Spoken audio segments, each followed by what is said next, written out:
making sure that their dictator has been overthrown and they have a chance to sort of adopt a new constitution, a new set of governance rules, elected parliament, was done in Iraq. And we've been doing this since 2003. We still haven't completely pulled out of Iraq at this point.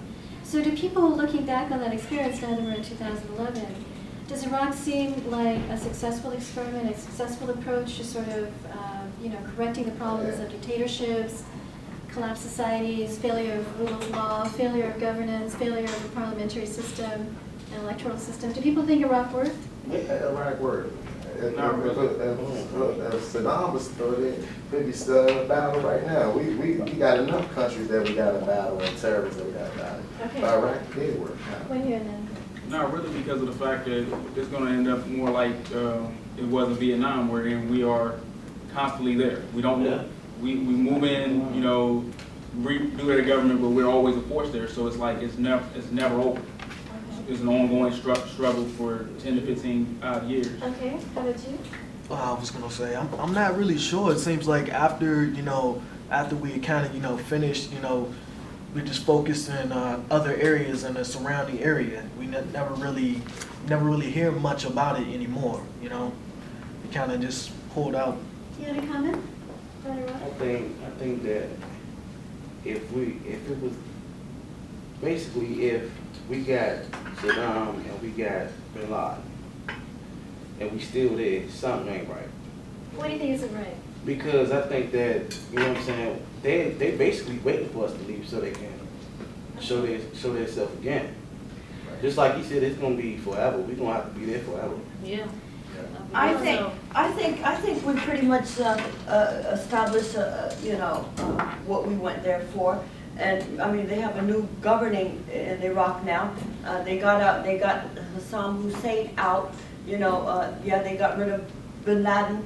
I mean, our battle right now is with the people in Al Qaeda and their Islamic group or whatever, which I think a lot of the CIA is tearing them down pretty much as well. Okay. And then not only that, they help reform their government. They're training their military to protect themselves. They're training their police forces to protect themselves.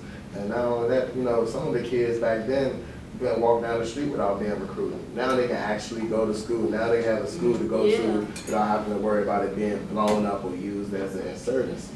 So our presence is going to be there. It might not be the same number that it was, like they saying in the newspaper today. It might not be the same number that it was, but yes, we're going to have to remain a presence there because we are the international police. That's our job. That's our job. Okay. That's our job. Why should we go into somebody else's country that we don't even live in? We generally don't even speak their language and tell them what to do with.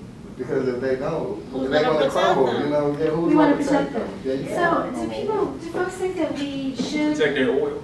Yeah. We ain't going to talk about that. Protect their oil, we don't protect you. Do folks think that we should be the international police? We should go into foreign countries? We don't speak the languages, they may have a different religion, different culture. We just kind of take over and rework the societies for them? Is that what America's role in the world should be? Because we still help, we establish healthcare, aid, money. Okay. We've heard from you. Let's let some of your classmates talk. Yes. I think in some cases, I think that we should be involved in certain countries, especially when there's a threat, that is possible threat to the United States, and in other areas let's say Palestine.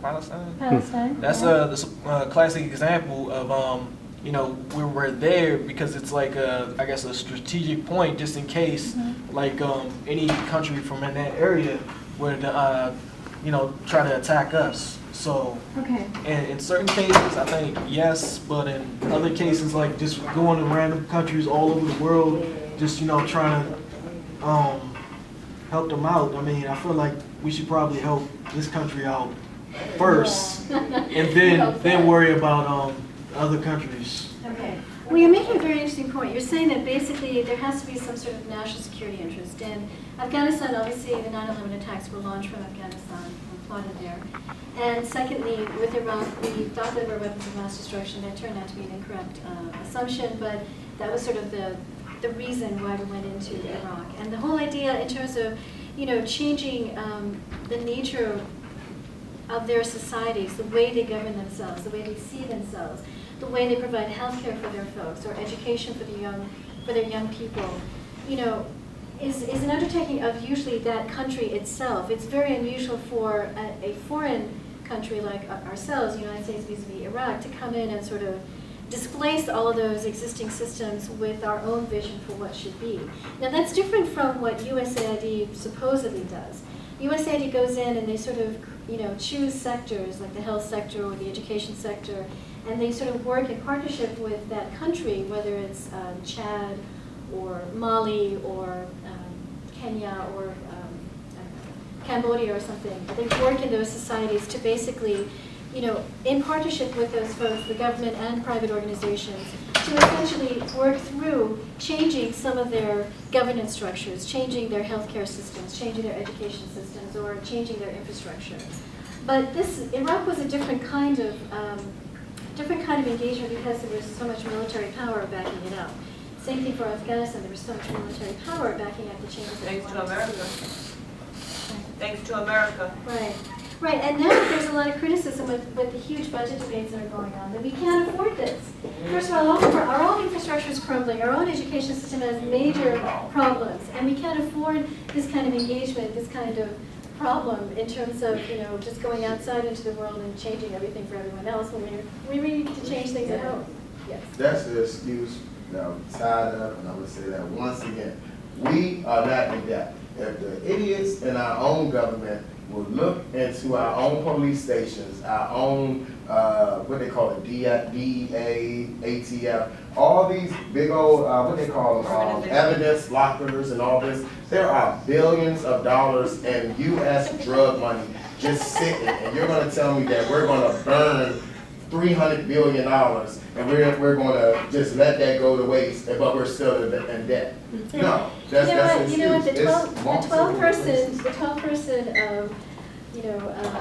committee on Congress deciding the budget for, you know, votes next year on the budget are meeting today. Today's their first day, so I need to get you up there and talk to that committee. I would tell them just like that. The bipartisan committee. You put a suit on, you can take them? Yeah, I want to cut your hair. No, just get a nice, you can get a fit. I will cut their hair, everything. You get some twisted boy, you get some, let's come back to some, sorry, go ahead. Let's come back to some central ideas. Let's try to wrap this up and move on to a different subject. First, you know, we've talked about what is terrorism, what is global versus domestic terrorism, you know, what are they using to terrorize folks, and we talked about that. We've also talked about terrorists can be located anywhere in the world. And, you know, that's made possible through the internet, through exchanging information through all kinds of networking. And terrorists essentially could be U.S. citizens, like, for example, Faisal Shahzad, the New York City bomber who tried to bomb Times Square but was caught before he was able to detonate the bombs. Mm-hmm. He was a Pakistani origin but U.S. citizen. Would you consider him a terrorist even though he's an American? Yes. Yes, because he's Absolutely. following his religious, All right. agenda. All right. But Okay. being a terrorist doesn't just mean that you gotta be jihad or Islamic, you know, I mean, a terrorist could be right here in the United States, just like the person that you mentioned. Timothy McVeigh, does anyone remember the Yes. bombings? You said The domestic city bombings? Yeah, that was in 1995 in Oklahoma City. Right, he was sort of a neo-Nazi, or he wanted to overthrow the federal government, so he was very much a radical, and he was a terrorist even though he was a white man. Okay, so terrorists can be anywhere in the world. They can either be from, you know, have their national origin from different countries, but as Holly points out, they don't have to be sort of Islamic based. They don't have to be Muslim. They don't have to be Arab. They can be anything, like the Norwegian recently in 2008, 2011 pointed out to us very tragically that you certainly don't have to be motivated by an Islamic agenda Islamicist agenda to be considered a terrorist.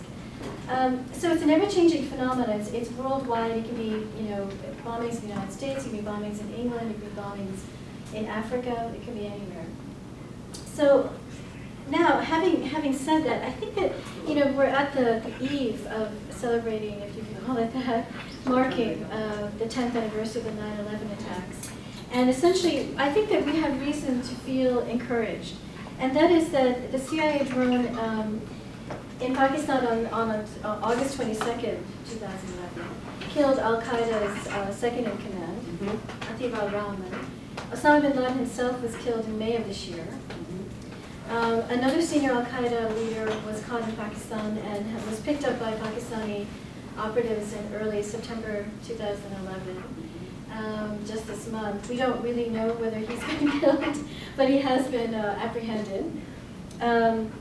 A top Al-Qaeda operative in East Africa, Fazul Abdullah Mohammed, was killed at a Somali checkpoint in Mogadishu, Somalia, on June 11, 2011. So, you know, gradually we find that the top leadership from Osama bin Laden down in the Al-Qaeda network has been killed or captured, or basically apprehended. Yes. And let me ask you a question that they asked me, because I gave a presentation on Al-Qaeda today.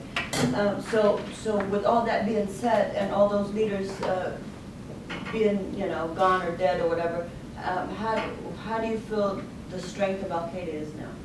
That's a really good question. I mean, first of all, do people think that we're done, that Al-Qaeda is over, Oh, it's, no. it's finished? No, because even if we got rid of all of Al-Qaeda, there'll still be supporters and sympathizers who do things simply just to be heard and just to keep their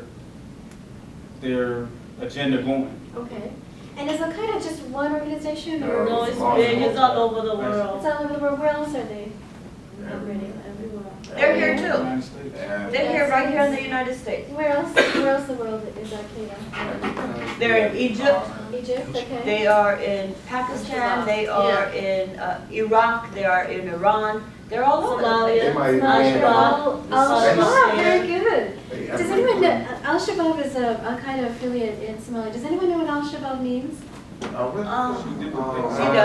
She does. I think it's like the young militants or Yeah, something like it that. is a young militants, Youth movement. The youth movement, exactly. So yeah, Al-Qaeda, you know, there's Al-Qaeda in the Maghreb. Maghreb is all of Sahara, all of North Africa.